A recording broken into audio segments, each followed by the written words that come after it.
Hello friends, आज मैं आप लोगों को वाइट सॉस पास्ता बनाना सिखाऊंगी। इसके लिए आप एक पैन में थोड़ा सा घी डाल दीजिए। उसमें हरी मिर्च, प्याज को डाल के थोड़ा सा इसको गोल्डन फ्राई कर लीजिए। शिमला मिर्च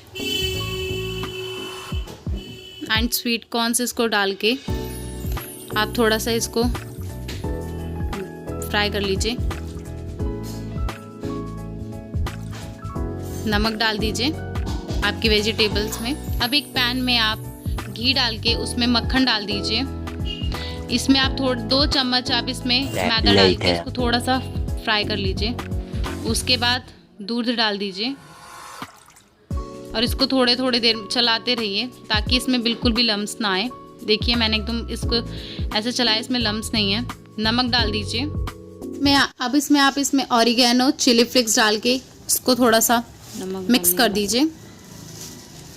इसमें मैंने काली मिर्च भी डाला है। अब आप अपनी वेजिटेबल्स को इसमें डाल दीजिए और इसको मिक्स कर दीजिए। आपका जो बॉइल पास्ता था अब आप उसको डाल दीजिए इसमें और इसको ऐसे मिक्स कर दीजिए। आपका वाइट सॉस पास्ता बिल्कुल रेडी। आप इसे देख सकते हैं कितना क्रीमी एंड टेस्टी है। Thank you for watching my video. Like, share and subscribe. Thank you.